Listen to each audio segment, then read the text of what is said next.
अभी एक हफ्ता भी नहीं हुआ है प्राण प्रतिष्ठा को लेके और राम भगवान का कदम धरती पे पड़ते ही देखो कैसे तहस नहस हो गया गठबंधन। जो इन लोगों ने किया है ना राम भगवान का, अरे लोगों ने तो यहाँ बैठ के उपवास रखा है। दुनिया भर की बातें की वो कि उसमें प्राण प्रतिष्ठा डालने के, मूर्ति में अगर प्राण प्रतिष्ठा डालने लगे तब तो फिर मुर्दा आदमी में भी प्राण प्रतिष्ठा डाल दो। अरे सालो समझो तो तुम लोग हराम खोरो, तुम मृत मुर्दे की तुलना उससे कर रहे हो कि उसमें प्राण प्रतिष्ठा कर दीजिए। पता नहीं क्या क्या बकते हैं ये लोग। पापियों को अपने पाप से पछताना पड़ेगा और प्रभु राम की शरण में उसको आना पड़ेगा। ये चाहे रामचरितमानस जलाएं, रामचरितमानस ही तो आरजेडी ने जलाई थी।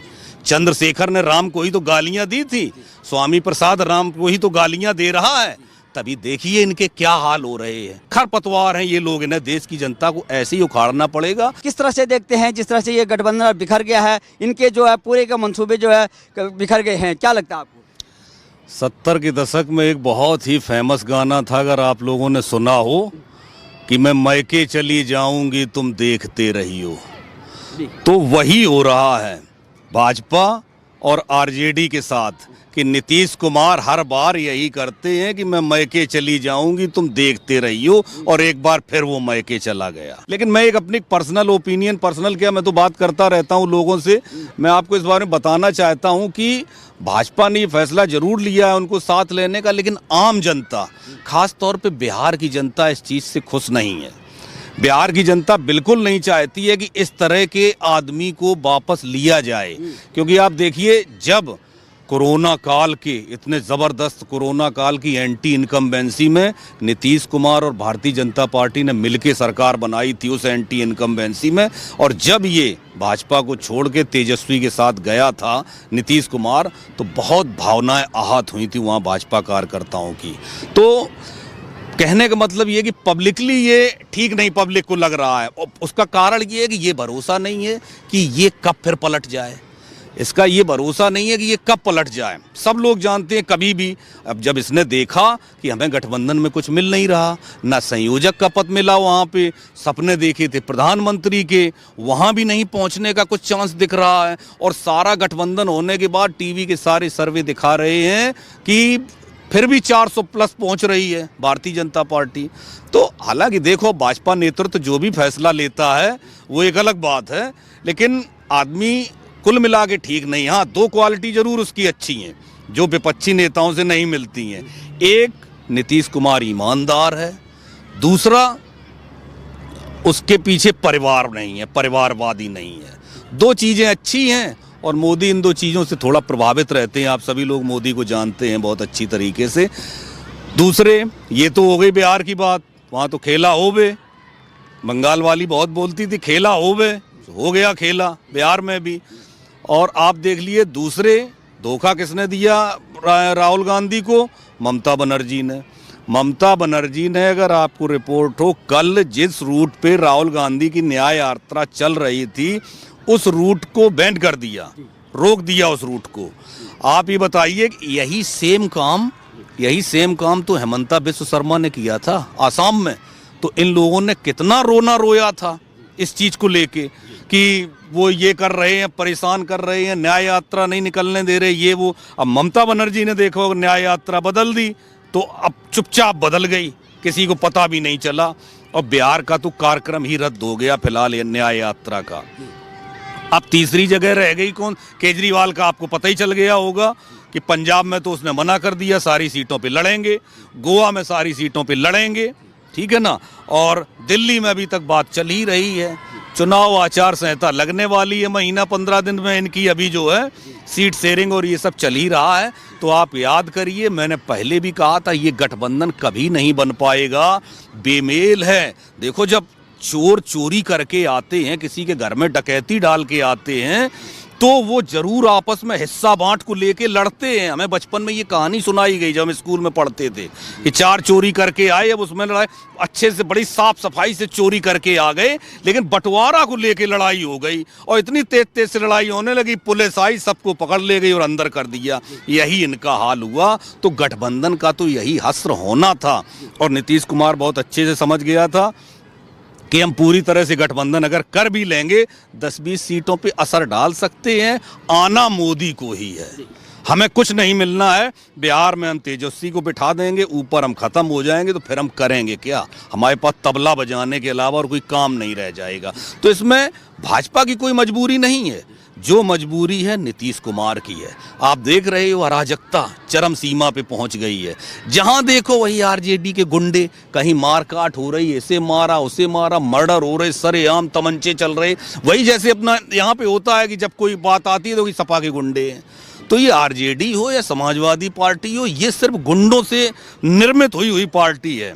लेकिन इन लोगों का अहंकार गुंडई छोड़ने का ये नाम नहीं ले रहे। आज भी आप सपा या आरजेडी के कार्यकर्ता से कभी भी बात करो तो उनके अंदर वो गुंडई वाली भावना ही आपको नजर आएगी, उनके बात करने का लहजा ही गुंडई वाला होगा। इसलिए और अब जनता गुंडई बिल्कुल नहीं चाहती, वो शांति से रहना चाहती है। ये चाहे जितना जातियों में बांटने की कोशिश करें या कुछ भी कर लें। रही बात मोदी जी के प्राण प्रतिष्ठा को लेके, आप बताइए, मैंने आपको पहले भी आपके इंटरव्यू में बताया है, संत है। 11 दिन तक उसने सिर्फ नारियल पानी दोनों टाइम पीकर और अनुष्ठान किया, पूजा पाठ किया पूरी तरह से। और ये लोग क्या कह रहे थे? नौटंकी। जब वो कुछ करता है, पूजा या पाठ सनातन से रिलेटेड कोई चीज करता है, तो इन लोगों को हमेशा ही लगता है नौटंकी। एक आदमी 11 दिन से सुबह शाम नारियल पानी पी के और अनुष्ठान कर रहा है राम भगवान की प्राण प्रतिष्ठा के लिए, और ये उल जलूल हरकतें।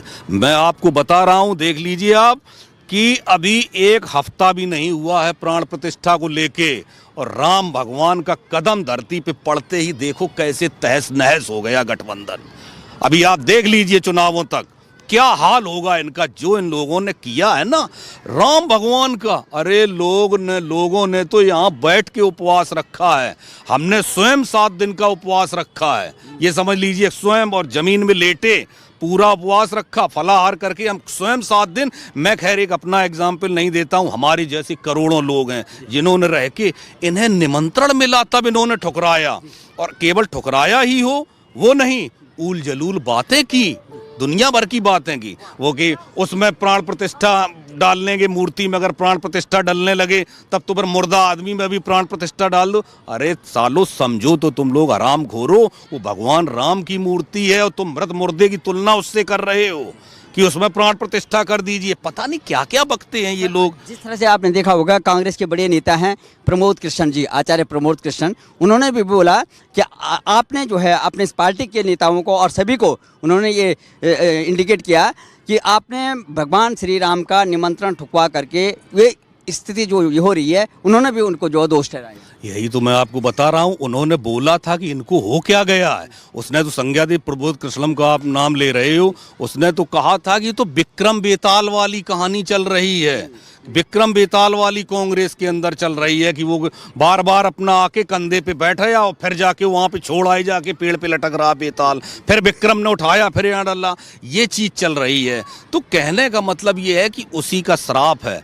आप देखिए, मैंने पहले भी कहा था आपसे पर्सनली, जब मेरी बात हुई थी, मैंने कहा था प्राण प्रतिष्ठा वाले दिन ही रात को भूकंप के झटके आए थे, और मैंने कहा था ये भगवान राम ने इंगित कर दिया है कि मेरा पैर पृथ्वी पर पड़ गया है, पापियों सावधान हो जाओ, पापियों को सावधान होना पड़ेगा। और मैं पहले भी कह चुका हूँ, आपके यहाँ बोल चुका हूँ कि पापियों को अपने पाप से पछताना पड़ेगा और प्रभु राम की शरण में उसको आना पड़ेगा। ये चाहे रामचरितमानस जलाएं, रामचरितमानस ही तो आरजेडी ने जलाई थी, चंद्रशेखर ने राम को ही तो गालियां दी थी, स्वामी प्रसाद राम को ही तो गालियां दे रहा है। तभी देखिए इनके क्या हाल हो रहे हैं। खत्म हो गए, मंत्रिपरिषद चले गए, मंत्रियों ने अपनी अपनी गाड़ियां सौंप दी, अब घर बैठे और आग सेकें ऐसी ठंड में, इसके अलावा उनके पास कोई काम नहीं बचा है। और मोदी से तो खैर, ये तो एक मैंने आपको बताया ना, ये खरपतवार है। जो विपक्ष है, जब खेतों में अच्छी फसल होती है तो कुछ उसमें कीड़े लग जाते हैं, खरपतवार होती है तो उसमें हम लोग दवाई डालते हैं कि खरपतवार उखाड़ लें, जो खराब पौधे उन्हें निकाल के अलग करें, अच्छी फसल रखें, और कीड़ों को मारने के लिए कीटनाशक डालते हैं। ये कीटनाशक के लिए कीटनाशक इनके ऊपर पड़ रहा है और खरपतवार हैं ये लोग। इन्हें देश की जनता को ऐसे ही उखाड़ना पड़ेगा। देश की जनता अच्छी फसल चाहती। देखिए अभी आपने पहली बार देखा होगा 75वें गणतंत्र दिवस में हमेशा बैंड बाजा से किस चीज़ से कैसे वो उद्घाटन होता था, शुरुआत होती थी परेड की कि शंख बजा के, शंख फूंक के जो है उसका वो किया गया। बिल्कुल देश शंख ध्वनि से, आप समझ लीजिए शंख ध्वनि से शुरुआत की गई परेड की। और पहली बार, हाँ, पारंपरिक नगाड़े, और पहली बार ऐसा हुआ है कि देश की तीनों सेनाओं में महिलाएं टुकड़ियां, और कैसे कैसे महिलाओं ने करतब दिखाए। हम तो दंग रह गए। हम तो कभी इनको किसी चीज में समझते ही नहीं थे। जो करतब दिखाए हैं वास्तव में यकीन के मतलब यकीन करने लायक नहीं चीज थी, लेकिन इतना जबरदस्त किया उन्होंने। हाँ, और राष्ट्रपति जी बग्घी से, फ्रांस के राष्ट्रपति मैक्रो, और 40 वर्ष बाद। और यहाँ पे आप देखिए जब आए उसके बाद जब आज वापस गए तो उन्होंने बोला है कि हम तो अभिभूत हो गए। हमने जीवन में पहली बार ऐसा स्वागत सत्कार देखा जैसा इंडिया में मोदी जी ने हमारा स्वागत सत्कार किया है। इस देशवासियों को बधाई दी सबको। तो हम ऐसा देश बनाना चाहते हैं। हम आग लगाओ रामायण को और आग लगाओ उनको, भगवान को गाली दो, हमें ऐसा देश नहीं चाहिए। और हमने आपसे कहा था कि ऊपर वाले की लाठी में आवाज नहीं होती है। देखिए बिहार में कितनी शांति से काम हो रहा है, किसी को पता भी नहीं चलेगा। शपथ ग्रहण, और शैतानों को इससे ज्यादा कुछ नहीं, इससे बड़ी सजा है ही नहीं। अब देखिए सरकार के गिरते ही आप देखिए अब फिर से लालू की किडनी लीवर सब खराब हो जाएगा, आप देखना। तो जिस तरह से ये लोग कहते थे कि भारतीय जनता पार्टी या मोदी जी जो है जातिवाद और धर्म की राजनीति कर रहे हैं, कर्पूरी ठाकुर को जो है भारत रत्न दिया गया, और ये तमाम जो बदलाव आप देख रहे होंगे प्राण प्रतिष्ठा के बाद मोदी जी की जो है पगड़ी से लेकर के और इनके जो है चाल ढाल से, क्या लगता है कि आखिर में क्या होने जा रहा है 2024 में? आपने कर्पूरी ठाकुर का नाम लेके इतना याद दिला दिया मुझे। कर्पूरी ठाकुर को जैसे ही भारत रत्न की घोषणा की भारत सरकार ने, मोदी जी ने, तो लालू नीतीश दोनों के बीच में श्रेय की राजनीति चलने लगी कि हमारी बदौलत लिया, हमारी बदौलत लिया। लालू बोल रहा हमारी बदौलत लिया और नीतीश बोल रहे कि मेरे बदौलत मिला है। अरे तुम लोग सो रहे थे। 36 वर्ष हो चुके हैं कर्पूरी ठाकुर को मरे हुए।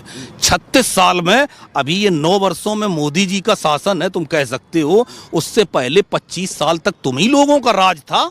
क्यों नहीं कर्पूरी ठाकुर को दे दिया? तब दे देते। सबको पता है कि मुख्यमंत्री रहते हुए वो इंसान साइकिल से चलता था। मुख्यमंत्री रहते हुए वो इंसान, आप समझ लीजिए कि उसमें साइकिल से चल के वो छप्पर के घर में रहता था।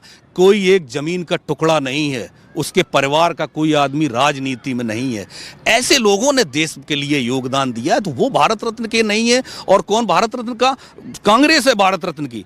इंदिरा गांधी के जिंदा रहते उन्हें भारत रत्न मिल गया। जवाहरलाल नेहरू के जिंदा रहते भारत रत्न मिल गया। राजीव गांधी के मरने के 3 महीने के अंदर भारत रत्न मिल गया। और इन लोगों को 40अभी 1 हफ्ता भी नहीं हुआ है प्राण प्रतिष्ठा को लेके,